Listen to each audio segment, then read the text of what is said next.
El doctor Montserrat, como todos bien sabemos, es docente de muy larga trayectoria, es expresidente de la Sociedad Venezolana de Gastroenterología, expresidente de la Sociedad Venezolana de Endoscopia y actual presidente de la sección de educación de la actual Junta Directiva. El día de hoy trajimos al doctor Raúl Montserrat para que nos hablara sobre el manejo de la malignidad biliopancreática por vía endoscópica. Mientras terminamos de montar la presentación, es muy interesante que podamos conversar sobre los eventos venideros de la Sociedad Venezolana de Gastroenterología.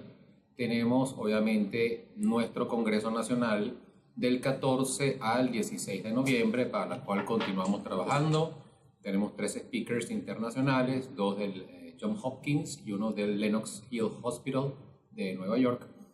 Me parezco al gochito de internet con la pronunciación, disculpen. Actualmente esto está en pleno montaje y prácticamente ya en 100% listo y esperando por ustedes. Actualmente va entonces a hablar el doctor Raúl Montserrat. Doctor. Bueno, muchas gracias. Gracias por la invitación. Y la idea es que tengamos una integración lo mejor posible con ustedes. Vamos a tratar de mostrar la experiencia que tenemos y las reglas que se siguen para el manejo endoscópico del cáncer biliopancreático. En el curso de la misma van a haber algunas, propuestas nuestras y otras son totalmente aceptadas en la literatura, otras pueden ser controversiales. Sin embargo, la idea es demostrar cómo la endoscopia puede ser una valiosa ayuda no solo en el diagnóstico, sino también en la terapéutica, y como ya es conocido, ya se ha establecido como un método que puede muchas veces sustituir a la cirugía como un método paliativo o incluso curativo en algunas lesiones.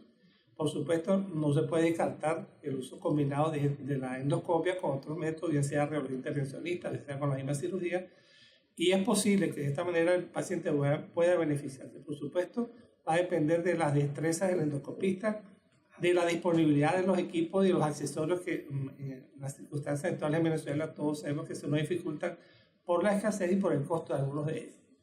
Sin embargo, la idea es que, eso nos lo decía nuestro jefe de servicio en el Hospital Oncológico Padre Machado, nuestro servicio es de primer mundo y como primer mundo tenemos que pensar y actuar, y de esa manera es lo que tratamos de hacer en todas las cosas que hacemos en la endoscopia terapéutica.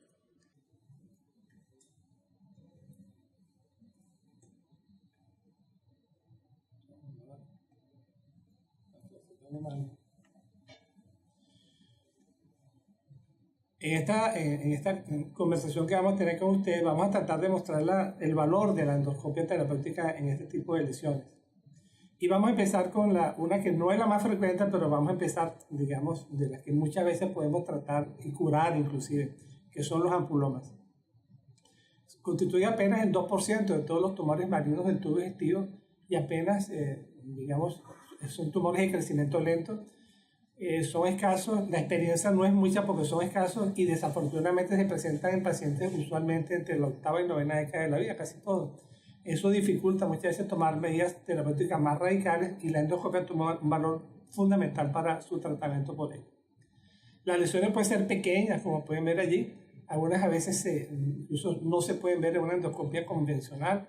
Ocasionalmente encontramos, buscando cálculos en colegio, encontramos lesiones pequeñas como la que pueden ver arriba a la izquierda, o se puede presentar dando ya síntomas obstructivos, tiene un aspecto bastante grande en su presentación. En cuanto a la evaluación endoscópica, empezamos por la ultrasonido endoscópica. Cada vez que se da un ampuloma, es imprescindible hoy en día realizar una ecoendoscopia que nos va a decir exactamente si hay o no infiltración y hasta qué punto de la infiltración. De ahí va a depender si definitivamente vamos al tratamiento endoscópico haciendo la ampulectomía o si no está indicada y simplemente pasamos a la cirugía en caso de que sean lesiones precoces. En casos más avanzados, entonces la cirugía sería un método paliativo, al igual que la endoscopia. Entonces podría ser la endoscopia el método inicial en un caso que tenga comorbilidades que impidan una cirugía, bien sea por cirugía electiva, una cirugía radical porque el cáncer es muy avanzado o el paciente está en malas condiciones. Entonces en esos casos la endoscopia puede ser una alternativa válida.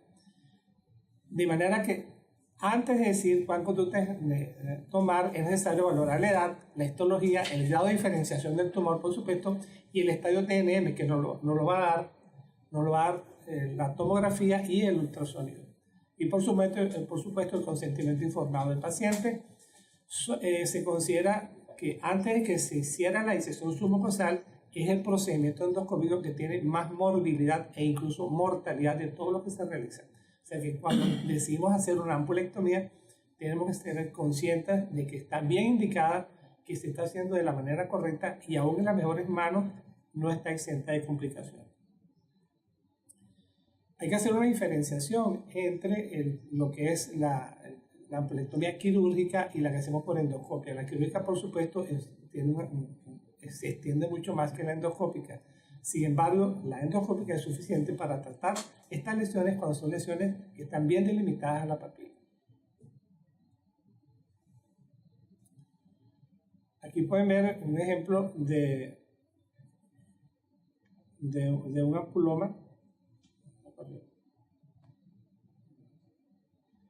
en el cual, previa la evaluación necesaria que se hizo, pues se hace la ampulectomía. No está correcto.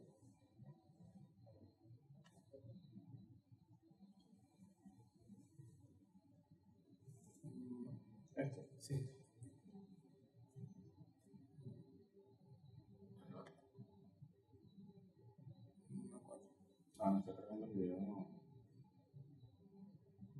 En este caso se hace la ampulectomía. Inicialmente cuando empezamos a hacer la ampulectomía hacíamos una inyección para tratar de crear un colchón submucoso como hacemos en las resecciones mucosales en esófago, estómago y colon. Pero luego se ha demostrado que eso no impide el sangramiento arterial que pueda presentarse y por el contrario dificulta la toma de la lesión en toda su extensión. Y es necesario utilizar asas hexagonales, las de mayor tamaño, para abarcar por completo la lesión. Lo ideal cuando se hace la ampulectomía, lo ideal, pero no siempre es posible, es colocar una prótesis pancreática. En la experiencia nuestra, las únicas complicaciones que hemos tenido de pancreatitis, el único punto que tienen en común es que fueron pacientes a los cuales no pudimos colocar la prótesis pancreática. Ya sabemos, y es bien conocido, que la colocación de prótesis pancreática no impide, pero sí disminuye la presencia de una pancreatitis severa. Es importante, si se puede lograr canular el páncreas, colocar la prótesis pancreática una vez realizada la ampulectomía. Pueden ver la evolución del paciente, la anatomía patológica y el control que se le hizo al mes. Cuando son tumores avanzados, hemos logrado hacer también resecciones curativas con este paciente, en donde logramos resecar por completo el tumor y pueden ver la prótesis pancreática y el líquido cristal de roca saliendo por la prótesis pancreática. Este paciente lo curamos a pesar de que era un adenocarcinoma.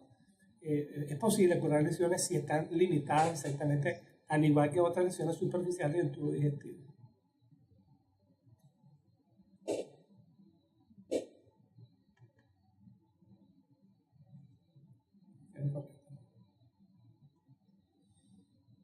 Ya vale, tenemos un problema técnico acá.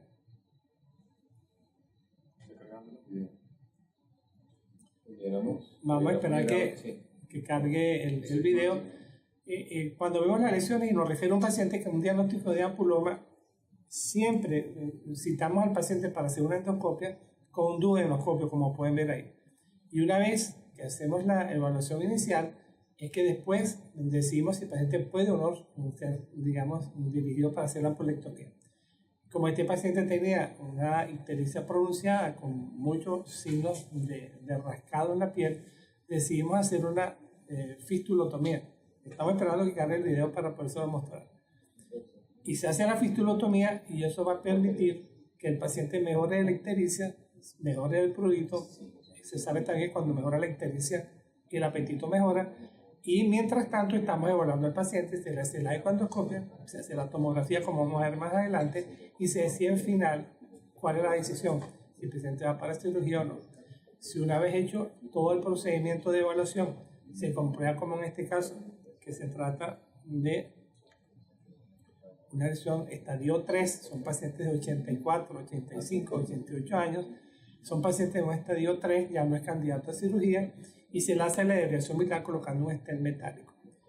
No es conveniente colocar prótesis plástica, porque las prótesis plásticas van a migrar, bien sea aproximado o distal. Lo ideal es hacer la infundibulotomía con el recorte con agujas. Se hace una infundibulotomía amplia que se puede completar con usando el arco. Se hace el corte con el esfinterotomo de aguja y posteriormente se completa hasta lo más alto utilizando el esfinterotomo de arco. Si disponemos de la prótesis metálica autoexpandible, que es lo ideal, solamente se hace el precorte con la aguja e inmediatamente se coloca el stent metálico.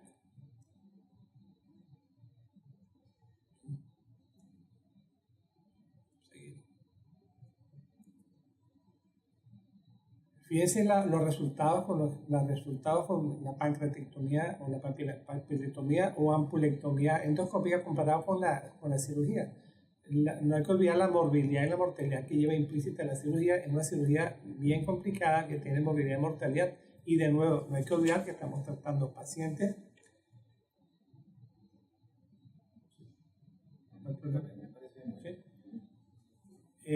Los videos los vamos a mostrar después de la presentación porque es un problema técnico, entonces después los mostramos y podemos seguir conversando una vez que los veamos.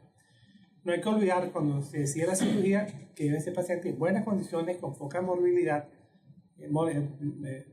Para garantizar morbilidad no debe tener insuficiencia cardíaca, respiratoria, etcétera, que lamentablemente, repito, son pacientes que tienen de 80 años adelante, casi todos ellos, y es por ello que a veces la cirugía no se toma en consideración para el tratamiento definitivo. Cuando vemos el cáncer de páncreas, que probablemente es el cual nos enfrentamos con más frecuencia, es un verdadero reto. Lamentablemente, solo el 15% de los pacientes con cáncer de páncreas van a ser susceptibles de un tratamiento curativo. O sea, 85% tienen tumor avanzado y lamentablemente van a ser tratados por el endoscopista o por el radiólogo intervencionista o por el cirujano, no con fines curativos, sino solamente para tratamiento paliativo. Ahí está en orden decreciente los estudios que deben realizarse. El eco abdominal, por supuesto, es mandatorio en todos estos pacientes. Nos da el diagnóstico no solamente de la dilatación de las vías biliares, sino también la presencia o no de metástasis. Aunque a veces los radiólogos se molestan, yo creo que el ultrasonido transabdominal es tan bueno o mejor que la tomografía para ver lesiones metastásicas en el hígado. Y cuando hablamos de tomografía nos referimos a esto, no es una tomografía mal hecha, sin contraste endovenoso, no, eso no sirve. Tiene que ser hecha con estos cánones de calidad, pacientes a los cuales se hace una reconstrucción de su árbol vascular, se puede ver perfectamente si existe o no infiltración de grandes vasos, sirve también por supuesto para ver la metástasis hepática y sobre todo para ver lesiones que se escapan a la econdoscopia, que son las lesiones ganglionares que están distales al tumor. O sea que cuando hablamos de tomografía nos referimos a este tipo de tomografía, que es la que puede garantizar una buena calidad de diagnóstico en estos pacientes. La resonancia muchas veces se realiza, no es tan útil como la tomografía porque no nos da la misma calidad de imágenes, sobre todo para el diagnóstico de las invasiones vasculares. Sin embargo, se utiliza casi de rutina en estos pacientes que tienen ictericia obstructiva como un método de estudio de la obstrucción biliar. Pero lo que se utiliza para la estadificación es la econdoscopia y la tomografía. De nuevo, la econdoscopia, insisto en ello, tiene la ventaja de que es un método poco invasivo, le permite ver lesiones pequeñas en el páncreas, de menos de a veces 1 centímetro o menos, o de 2 centímetros o menos, y vemos bien todo lo que son los ganglios ubicados. Vemos bien todos los ganglios que pueden estar cercanos a la lesión. No es buena para ver los ganglios que están lejos de ella. El ultrasonido endoscópico sigue siendo el estudio primordial para estudio, por lo que estamos diciendo, es poco invasivo, prácticamente morbilidad casi nula, siempre todos los métodos endoscópicos pueden tener alguna complicación, un método bastante seguro y permite la toma de la biopsia para identificar la lesión. No hay que olvidarse que lo que dije al principio, que solamente el 15% son para tratamiento curativo, son pacientes que van a ir a tratamientos paliativos, en los cuales la quimioterapia no se la van a dar si no tiene un diagnóstico histológico adecuado. Este método lo hemos utilizado en el Centro Médico de Caracas. Tenemos radiólogos que son expertos en hacer radiología tridimensional del tubo digestivo Y el mismo método se puede utilizar en estómago y duodeno. Ahí pueden ver muy bien un cáncer de páncreas en el que está infiltrando la segunda y tercera porción del duodeno y la curva mayor del estómago. No es un método, digamos, que se puede decir que se debe usar siempre, pero en sitios donde se utiliza la colonoscopia virtual y tiene radiólogos entrenados en este tipo de reconstrucciones, es posible utilizarlo como un método accesorio de diagnóstico. En cuanto a la utilidad de la tomografía, el ultrasonido y la resonancia, hoy en día se considera que el ultrasonido probablemente es el mejor método. Sin embargo, todos los estudios comparativos entre ultrasonido endoscópico y tomografía tienen más de 10 años de realizados. Realmente no se han hecho estudios comparativos del ultrasonido endoscópico con este nuevo tipo de técnicas radiológicas. Probablemente si se hiciera un estudio en este momento, los resultados no serían tan distintos entre ultrasonido y tomografía, y no me extrañaría que incluso la tomografía fuese capaz de ver mucho mejor la infiltración en las arterias o venas próximas al tumor. La ventaja de la econdoscopia es que puede ver lesiones pequeñas, puede ver bastante bien la invasión portal y los ganglios regionales, pero la tomografía ve mucho mejor la invasión arterial y por supuesto la metástasis a distancia. ¿Qué quiere decir esto? Que un solo método no va a ser suficiente generalmente, sobre todo cuando estamos pretendiendo en un paciente garantizar o llevarlo a una cirugía curativa. Entonces hay que agotar todos los métodos, porque también no se justifica hoy en día con estos métodos diagnósticos que a un paciente lo lleven a la mesa operatoria, como pasa lamentablemente muchas veces, lo abren y lo cierren porque no puede haber ningún tipo de tratamiento. Eso realmente no debería pasar. Esos pacientes antes de ir a la cirugía tienen que ir con garantía de que efectivamente el paciente es posible que pueda ser resecado y curado de su tumor, y no llevarlos a la buena de Dios y a una cirugía que muchas veces no está realmente justificada. Esto lo dijo el doctor Jeron Seeger en un congreso que hubo en Maracaibo hace muchos años, y había cirujanos invitados y los cirujanos pusieron el grito en el cielo. Pero realmente el cáncer de páncreas, dijo él, es una enfermedad de manejo médico, y en los años le han dado la razón. El 85% de esos pacientes no son para tratamiento quirúrgico, sino para métodos paliativos, bien sean endoscópicos o radiológicos. De nuevo, solamente el 15% es susceptible de una resección curativa, y eso no es garantía tampoco de curación. A su vez, de ese 15%, solamente a los 5 años, solamente el 5% sobrevive. En cuanto a los criterios de resecabilidad, que es muy importante tenerlos en mente, tenemos que cuando se estudia el paciente no debe haber metástasis a distancia, por supuesto, debe haber respeto de la vena porta y del tronco mesentérico, que no haya afectación, y por supuesto las arterias celíacas, el tronco celíaco, la arteria hepática o la mesentérica deben estar libres. Debe haber un plano bien definido de grasa alrededor del tumor, y eso va a garantizar que el cirujano pueda hacer una cirugía curativa. Ahora, ¿cuándo no deben ir a cirugía? Bueno, pacientes con metástasis a distancia, invasión a la vena porta, tronco mesentérico, o que haya ganglios linfáticos a distancia. Esos son pacientes que no vayan a un tratamiento curativo. Disculpa, ¿lo que están viendo es esto o aquello? Lo que están viendo. Ok, bien. De nuevo, de ese 15% que van a tratamiento, fíjense que tiene ese T1 o T2, hasta T2, no pasar de un T2, y N0, M0, que es no haber metástasis ganglionares más allá de la que puede haber localizada alrededor del tumor. Fíjense que para garantizar la curación tiene que ser N0, no metástasis. Y ya lesiones más grandes, T3 o T4, por supuesto van a tener ya metástasis ganglionares, y esos pacientes no van a tener cirugía curativa.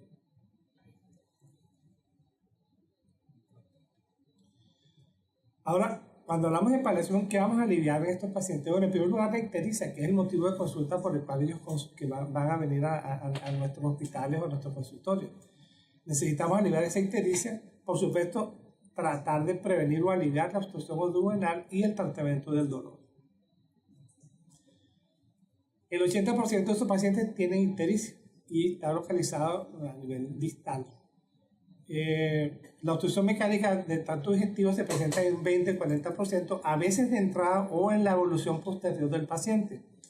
Y el dolor, dependiendo de la ubicación, sobre todo las lesiones que están ubicadas en el cuerpo del páncreas, tiende a tomar a un dolor el cual es muy difícil de tratar, como veremos más adelante.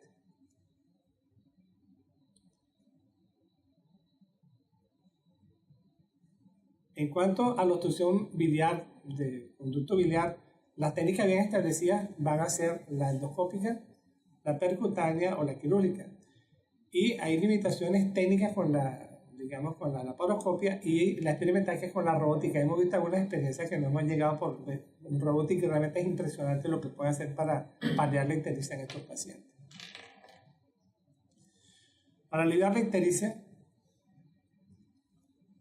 siempre se consideró que la ictericia, y lamentablemente muchos ciudadanos consideran que es así, que es el método de elección. Realmente la cirugía no es el método de elección para tratar la ictericia y ha sido reemplazado ampliamente desde hace muchos años por el procedimiento endoscópico.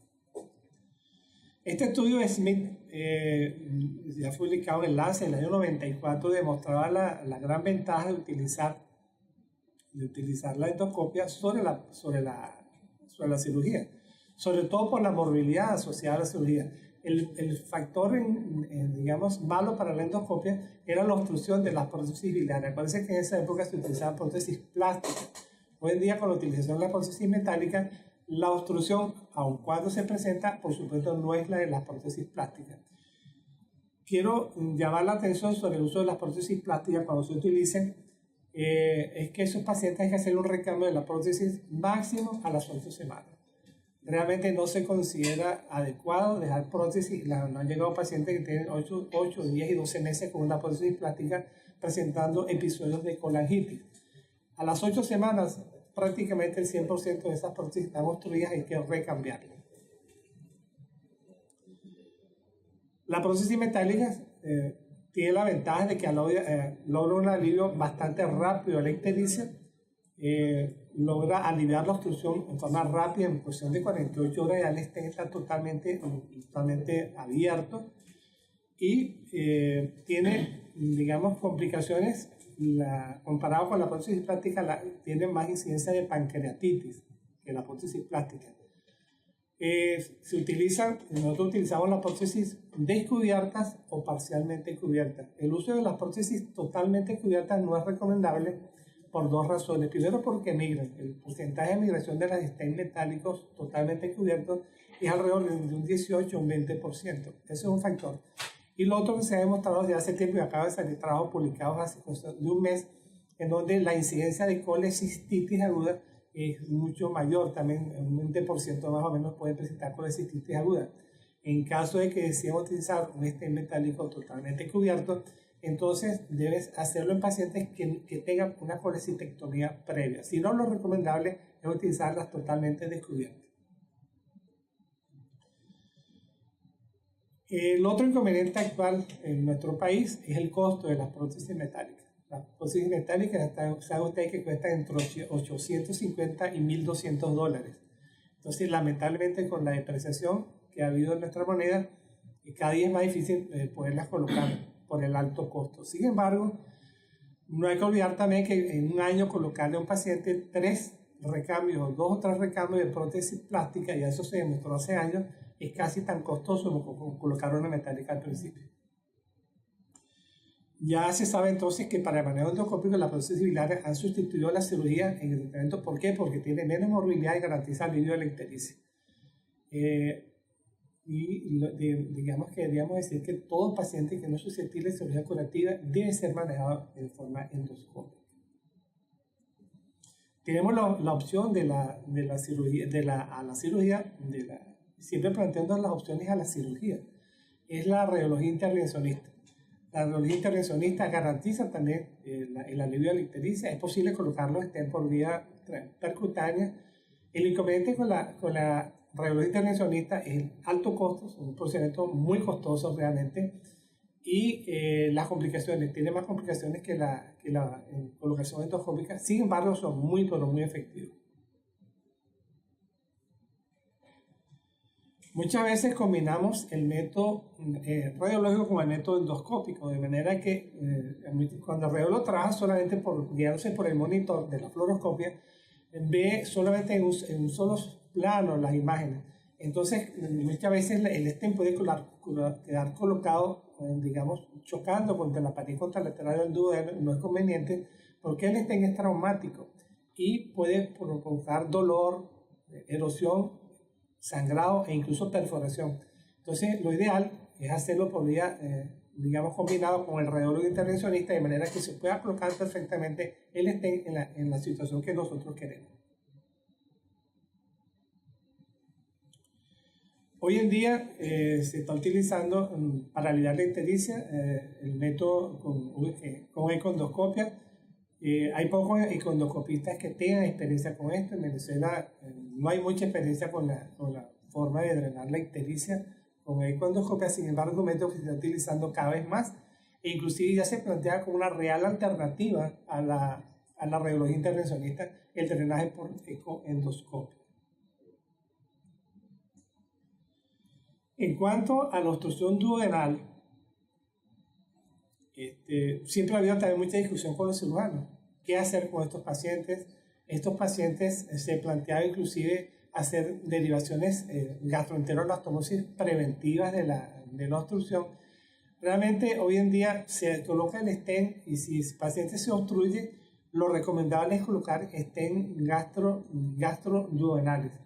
Ha habido mucha controversia al respecto, pero ya hay estudios prospectivos doble ciego que demuestran la utilidad del stent sobre la cirugía. La única desventaja puede ser que ellos pueden obstruirse al cabo de 2 o 3 meses. Se dice que si el paciente va a tener una sobrevida larga, quizás la cirugía sea una mejor opción para el tratamiento de estos pacientes. Pero la colocación del stent es rápida, se hace en forma ambulatoria, es un procedimiento que se realiza en cuestión de 10 o 15 minutos solamente y se hace ambulatorio. En cambio, para una derivación, una gastroyeyuno, es una cirugía, el paciente está hospitalizado mucho más tiempo y probablemente el costo sea mayor que colocarlo por vía endoscópica. Este es un caso de un paciente con cáncer de páncreas que tiene obstrucción a nivel duodenal. Entonces, la idea es colocar, no salió el resto, ahí está. Es colocar, fíjense, se pasa la guía. Otra cosa, para aquellos que vayan a colocar el stent, es importante utilizar el duodenoscopio. Se pueden disponer de gastroscopios terapéuticos o duodenoscopios. Yo les recomiendo utilizar el duodenoscopio. Es más fácil porque va a haber el píloro de frente, lo cual es muy importante a la hora de ir colocando la guía metálica, la guía y el catéter mismo. Una vez que se ve que se ha pasado a la tercera o cuarta porción, entonces colocamos el stent. Repito, esto es un procedimiento que se hace aproximadamente, en el video lo van a ver prácticamente yo digo sin cortes comerciales, cuestión de minutos que ha colocado el stent. Y repito, se hace ambulatorio, la gente no tiene que estar hospitalizado. Muchas veces nos combinamos con el radiólogo intervencionista. Este paciente tenía obstrucción duodenal, por lo tanto no podíamos hacer la derivación o colocación de prótesis por vía endoscópica. Entonces colocamos el stent, ven ahí el stent gastroduodenal, y por vía percutánea se coloca el segundo stent. Entonces el paciente tiene 2 stents, uno colocado por el radiólogo intervencionista y el otro colocado por el endoscopista. Esto nos pasó en un caso que de un paciente con cáncer de páncreas, era una radioterapia externa. Yo no creo que haya sido por la radioterapia, por lo que está descrito que los stents a veces pueden acortarse como un acordeón. En este caso pasó, se acortó y simplemente colocamos un segundo stent dentro de lo que se llama stent in stent, o sea, stent dentro del stent. Ven el segundo stent colocado y se soluciona el problema. Caso más complicado, muy sofisticado, en el cual debo felicitar al doctor Lander, nuestro radiólogo intervencionista, porque es extremadamente difícil lo que hizo. Fíjense el stent enteral que está colocado. El stent enteral se ve la parte que está adelgazada, donde está la obstrucción, y el radiólogo intervencionista hizo una doble canulación de la rama derecha y de la rama izquierda y colocó stent en ambas ramas derecha e izquierda. O sea que el paciente quedó con 3 stents, uno en la rama derecha, uno en la rama izquierda y el stent enteral. Los coliocarcinomas representan a veces un problema de diagnóstico. Los pacientes que han sido, por ejemplo, este paciente se pensaba que era un cálculo de colédoco, cuando en realidad se trataba de un colangiocarcinoma.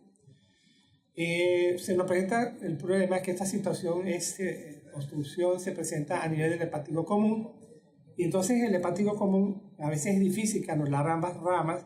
Este paciente un día viernes le colocamos la prótesis en la rama derecha, la prótesis plástica, y quedó citado para el viernes, para el lunes, colocarle el stent metálico o la derivación percutáneo el día lunes.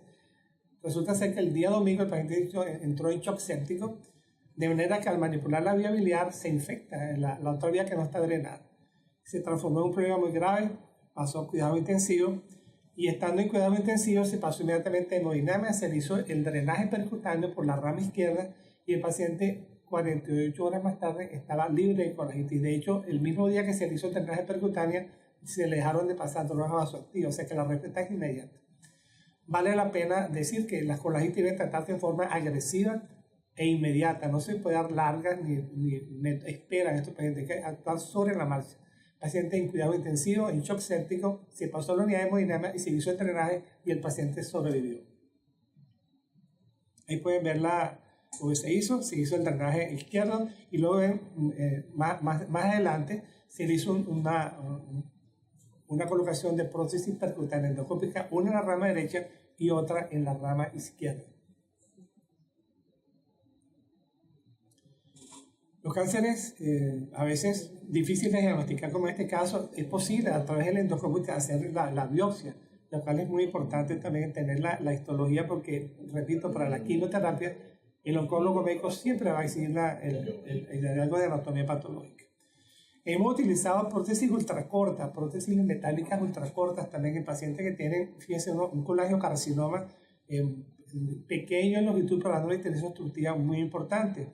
Utilizamos la prótesis corta. Vale la pena decirle también, sobre todo a los que están empezando a hacer vías biliares, que las prótesis, no importa que queden abiertas dentro del colédoco, no es ningún problema. Que la prótesis queda intracoleoceana no representa ningún problema, la prótesis funciona perfectamente bien. De hecho, los radiólogos intervencionistas desde hace muchos años usaban ese método sin preocuparse porque el stent llegara o no al duodeno. En cáncer de vesícula, otro problema también, raro afortunadamente en nuestro medio, una característica que generalmente, pero no siempre, va a una desviación del eje de la vía biliar hacia afuera, como pueden ver ahí, distinto a lo que hace el carcinoma de páncreas. Esto parecía un síndrome de Mirici, pero es un carcinoma de vesícula dando una infiltración tumoral del colédoco. Se maneja con stent metálicos también. Luego el tratamiento del dolor, un problema realmente preocupante, difícil. Los endoscopistas tienen experiencia haciendo el bloqueo ganglio celíaco, igual se puede hacer por radiología intervencionista también. Los resultados no son tan buenos como quisiéramos, lamentablemente. Fíjense de nuevo qué pasa con el tratamiento endoscópico y el tratamiento quirúrgico. Fíjense, la evolución de los pacientes es realmente mala. Realmente estos pacientes fallecen en pocos meses, por eso que hay que evitar en lo posible recurrir a cirugías que son costosas, tienen movilidad, tienen mortalidad y no van a mejorar la sobrevida del paciente. La ventaja de la cirugía es que es efectivo y duradero, pero digamos, de nuevo la movilidad y mortalidad no escapan a eso y hay que hospitalizar a los pacientes. El endoscópico es efectivo, es seguro, se hace ambulatorio en líneas generales. La desventaja es la obstrucción de las prótesis. Las prótesis, aún las prótesis stent metálicos, rara vez, pero puede pasar a obstruir en un lapso menor de 3 meses, pero no es lo habitual. Eventualmente pueden durar patentes, entre 12 a 15 meses pueden durar patentes. Y los recambios frecuentes que hay que hacer, en caso de que se obstruya el stent metálico, lo más sencillo es colocar otro stent metálico, procedimiento que se hace en cuestión de menos de 15 minutos. Y la obstrucción piloduodenal, pues la hacemos colocando los stents metálicos. Digamos que si se decide realizar tratamiento clínico, tiene que estar bien estudiado el paciente para que, digamos, haya garantía de que existe en buena medida el cirujano sea capaz de hacer una cirugía curativa. De lo contrario, y si los métodos Si los métodos demuestran que hay metástasis, que hay infiltración a grandes vasos, metástasis, entonces es necesario ir a la paliación que debe ser en general endoscópica.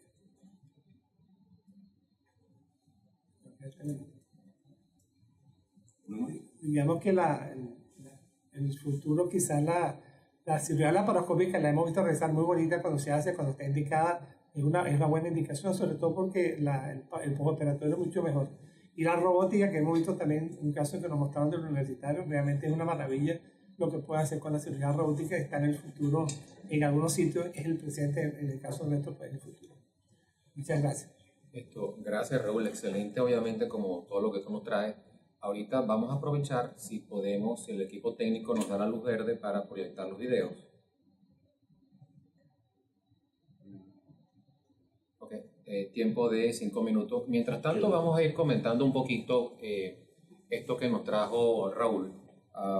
Raúl, desde el punto de vista endoscópico, ¿cómo haces tú el seguimiento de esa papila que ya no existe, de esa área en donde confluyen el colédoco y el páncreas, que ya no tiene papila? ¿Cómo haces tú para seguir endoscópicamente la búsqueda o no de recidivas? Igual que hacemos en el colon, o sea, es una endoscopia obligatoria a los 3 meses y luego al año. Si a los 3 meses no hay lesión, se cita al año y se le hace su seguimiento endoscópico, nada más. Si es displasia de alto grado, si existe cáncer, a veces hemos sido un poquito más estricto en el control, le hacemos endoscopia control cada 3 meses, pero creo que realmente hacer el control cada 3 meses no creo que esté realmente justificado. Si la primera endoscopia es normal, una endoscopia 6 meses más tarde es más que suficiente. ¿Cuánto tiempo después de la resección de una lesión adenomatosa tubular o tubulovellosa de papila pudiéramos observar recidiva local a nivel mucosal de este tipo de cosas? Hemos encontrado recidivas en pocos casos. Recuerdo 3 casos solamente donde ha habido una residia y la hemos resecado a los 6 meses después de haber hecho la pulectomía. Siendo displasia alto grado, no era en cáncer. Se describen ocasionalmente recidivas a los 2 años. ¿Has tenido experiencia al respecto? Por eso es que hay que hacer el control anual hasta que estemos seguros que realmente el paciente ya está libre de enfermedad. Entonces, a ver, ahorita estamos, la idea ahorita es comenzar a hacer preguntas al experto. Estaremos viendo las preguntas que ustedes hacen y yo las voy a leer para que el experto las comente.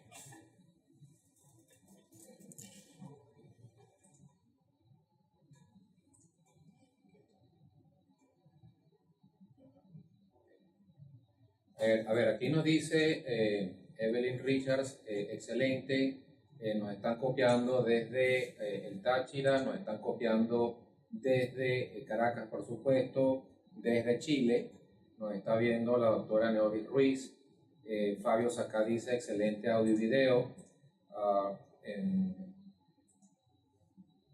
De manera inicial tuvimos algunos inconvenientes, pero ya se subsanaron.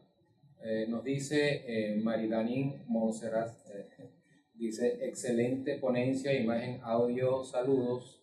Esa es una opinión terrible, se va mucho, totalmente. Está sesgada. Sesgada, sí. Se puso rojo el doctor Monserrat. Ajá. Desde la isla de Margarita, el doctor Bonifacio Marín dice perfecto, aquí todo muy bien. Los chats continúan. La idea es aprovechar al experto haciendo preguntas que él irá respondiendo paulatinamente. Tenemos unos 5 o 10 minutos más para hacer preguntas y respuestas. A ver, doctor, ¿hasta dónde hace usted una resección de una lesión adenomatosa de la papila duodenal cuando se da cuenta que hay cierto grado de invasión al conducto biliar? Cuando hay invasión al conducto biliar, yo no sigo. Hay experiencia, el doctor Costamaña lo ha hecho, el doctor Navarrete lo ha hecho también. Sin embargo, yo si veo que hay invasión al conducto biliar se demuestra, yo creo que se escapa ya de la terapia endoscópica, digamos, entre comillas, convencional. Se ha utilizado el uso de argón plasma para quemar la lesión dentro del colédoco o a usar la misma masa de polirectomía, hacerla, así se lo hemos visto al doctor Costamaña. Pero repito, no es un método establecido como tal si hay invasión del cólico, ya el tratamiento endoscópico no se considera que va a ser igual de efectivo. Yo no tengo experiencia de hacerlo, en lo que he tenido esos casos los he mandado a operar. Pero repito, hay algunos endoscopistas, como los tamaños Navarrete, que han hecho la resección incluso dentro del cólico. Hoy en día, cuando se tiene el Spy Glass, se puede utilizar el Spy Glass para hacer la quemadura con láser de esa lesión. Aquí nos pregunta la doctora Idalí Bonilla, ¿cuál es el aporte del CA19-9 en cáncer de páncreas, en este tipo de cosas? Estamos hablando de cáncer avanzado, ahí va a estar ya en manos del oncólogo médico, que es el que va a valorar la presencia o el crecimiento, el aumento del CA19-9. Nos pregunta el profesor Manuel Bronstein, paciente con colangiocarcinoma de Klatskin 1, trata siempre de tomar biopsias, éxito, sensibilidad. 2. Dificultades y eficiencia de prótesis o stent. Sí, bueno, difícil es, la imagen que yo presenté con la biopsia se puede hacer, no es fácil de hacer, quizás las biopsias, los instrumentos son bien delgados, son biopsias que vienen ya diseñadas para duodenoscopio, pero podemos utilizar ocasionalmente pinzas más grandes. Sin embargo, técnicamente no es fácil, pero hay que tratar de hacerlo. Y yo diría que el éxito es muy bajo por la dificultad para pasar la pinza de biopsia hasta arriba, pero una vez que se logra pasar podemos tener un éxito entre un 30 y un 40%, es muy bajo el porcentaje. Sin embargo, es malo para la ecoendoscopia, es malo para hacerlo por vía percutánea, hay que tratarlo por todos los métodos de obtener histología de esos casos. Aquí nos pregunta el doctor Pablo Lecuna. Me preguntaba Manuel también. Ok, la segunda. Dificultades y eficiencia de prótesis o stent. Sí, los stent, el stent metálico lo vamos a utilizar siempre que sea un tipo 1. Cuando hay invasión de alguna de las ramas, ya la utilidad no es igual de buena. Y hay que hacer combinados, hay que drenar las ramas y hay que hablar con el radiólogo intervencionista para lograr colocar dos stents, uno por la rama izquierda y otro por la rama derecha. Habitualmente, el de la rama derecha, que generalmente podemos nosotros pasar por vía endoscópica, la rama izquierda se nos hace más difícil. La idea es que al mismo día que hacemos el drenaje endoscópico por vía endoscópica, el radiólogo intervencionista interviene y hace la colocación de la rama a través de la rama izquierda. Aquí nos pregunta el doctor Pablo Lecuna, colocación de prótesis pancreática después de resección de ampuloma, 2 puntos, siempre. Siempre debe intentarse, pero yo dije al principio que no siempre hemos podido y que los casos que se nos han complicado con pancreatitis, el factor común que tiene es que no pudimos colocar la prótesis pancreática. O sea que es importante hacer hincapié que es importantísimo intentar colocarla, pero no siempre es posible. Inclusive en la serie mía particular de ampuloma, que es de 40 pacientes, lamentablemente tuvo una muerte por una pancreatitis aguda necrotizante, al cual no le pude colocar prótesis pancreática. La doctora Nancy Yumeli Zambrano Herrera dice, buenas tardes doctor, terapia del dolor cuando no hay respuesta al AINE y a los opioides, ¿qué hacer? Lo que hacemos es referírselo a los ecoendoscopistas, y en el caso mío, en el Centro Médico de Caracas, no tengo en este momento que haga la ecoendoscopia terapéutica, y entonces tratan de hacer el bloqueo a través de la tomografía. El éxito no es todo lo que quisiéramos, lamentablemente, pero anda alrededor de un 60-50% de utilidad en esos casos. Raúl, ¿hay descrita la técnica de previo al corte, previo a la resección de esa ampolla de váter adenomatosa? Si logras canular el conducto pancreático, inyectar azul de metileno, manera tal de que después de efectuada la resección tengas una guía de hacia dónde dirigirte. ¿Tú qué piensas de eso? Es que el problema es que cuando vemos estas lesiones que obstruyen la papila, no es fácil ver el conducto pancreático. Una vez que hacemos el corte, tratamos en lo posible, guiándonos por la anatomía, de llegar ahí, pero no siempre es posible. Si es utilizado el azul de metileno y puede ser útil. Vamos a ver algunos de los videos que habían cargado de forma un poquito lenta. Adelante. Ajá. Acá tenemos entonces... Ahí va, ok. Este caso nos fue referido con un diagnóstico de adenoma tubular con displasia de alto grado. Ya tenía ecoendoscopia también. Fíjense que estamos utilizando un asa hexagonal. Las asas ovaladas no las recomiendan para ningún tipo de resección, son solamente asas hexagonales, y en ese caso asa hexagonal la más grande que tenga, porque necesitamos abarcar por completo la lesión y hacer el corte. Dije al principio también que al principio utilizamos la inyección de solución hipertónica, pero realmente eso no previene un sangrado arterial cuando se va a presentar. Afortunadamente es raro, pero puede pasar. Nunca se me olvida un caso que hice en una demostración en vivo en Bogotá, en donde el sangramiento arterial fue realmente imponente y nos costó detenerlo colocando un par de clips. La colocación de clips por el duodenoscopio sabemos que no es fácil, no es como con un gastroscopio o un colonoscopio, y se dificulta el tratamiento de la hemorragia en esos casos cuando se presenta. Ahí están viendo cómo estoy tratando de canular, no me pude ir hacia el páncreas, y luego lo que hice fue hacer una esfinterotomía, ampliar el corte para garantizar el drenaje de la vía biliar. Ahí no pude canular el páncreas, como pueden ver. Luego fui a la vía biliar y hago el corte para garantizar el drenaje biliar. Es importante hacer ese drenaje biliar, bien sea haciendo esfinterotomía con el esfinterotomo de arco o incluso colocando una prótesis biliar, porque una complicación que está descrita y ha pasado es la aparición de una colangitis aguda por el edema que se produce y la manipulación. Puede haber una colangitis aguda, hay que prevenirla haciendo un buen corte como estamos ahí o colocando una prótesis biliar. Ok, yo observo un color azul. ¿Qué utilidad? Yo asumo que debe ser un método de contraste, o azul de metileno o índigo carmín. ¿Tú qué experiencia? Bueno, obviamente es tu experiencia. En ese caso utilizamos el azul de metileno porque no disponíamos del índigo carmín en ese momento. Pero es muy bueno para la coloración, como lo pueden ver ahí. Acá tenemos... Aquí viene otro video, lo que le decía, este paciente nos fue referido diagnóstico de ampuloma, lo citamos, le hacemos una endoscopia primero, y entonces, como el paciente tiene una ictericia muy marcada, con prurito, etc., se hace un precorte con aguja y luego se amplía con el esfinterotomo de arco. Eso va a garantizar que podemos solucionar la ictericia.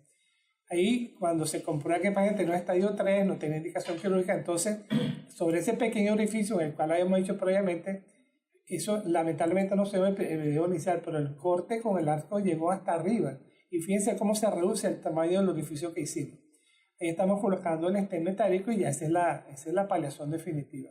Si no se dispone de stent metálico, como va a pasar muchas veces ahorita en Venezuela, simplemente con el esfinterotomo de arco se vuelve a incidir hasta arriba y eso garantiza la liberación de la obstrucción biliar. Ahora, si de entrada ya sabemos que en un estadio avanzado de enfermedad, de una vez colocamos el stent metálico. Repito, se hace en forma ambulatoria. Este procedimiento nos lleva más de 10 o 15 minutos realizarlo. Estamos así, fíjense que entramos siempre, no intentamos entrar por el orificio papilar, sino a través del infundíbulo, no intentar canular por la papila que está infiltrada por tumores, etc. Y es muy difícil hacerlo. Y es más fácil entrar simplemente en el infundíbulo con el precorte de aguja, no se dilata, sino que simplemente se pasa la guía y sobre la guía se va a desplazar el stent que entra sin ningún tipo de problema. Y por favor, no utilicen prótesis plásticas, sino si el paciente no puede o no hay disponibilidad de un stent metálico, lo que hay que hacer, repito lo que dije anteriormente, a través de ese orificio pasa el esfinterotomo de arco y cortan hasta arriba. Eso va a durar un tiempo suficiente como para que el paciente no haga ictericia. Yo creo que sea todo. Ok, sí, yo creo que esto es todo. A la del estómago. A ver, sí. Viene el video del estómago. Y hay que insistir de nuevo que la colocación de estos stents se hace ambulatorio y muy rápido, la gran ventaja sobre los procedimientos quirúrgicos y con muy poca o casi nula complicación realmente. Ya hemos concluido. Bueno, muchas gracias por la invitación y espero que se repita, que hay muchos temas que podemos tocar. Muchísimas gracias al doctor Ramón Serrat. Nos seguimos viendo obviamente en nuestros webinars que oportunamente en nuestra página web y vía las redes sociales se comunicarán y nos vemos en el Congreso Nacional de Gastroenterología. Gracias a todos. Gracias.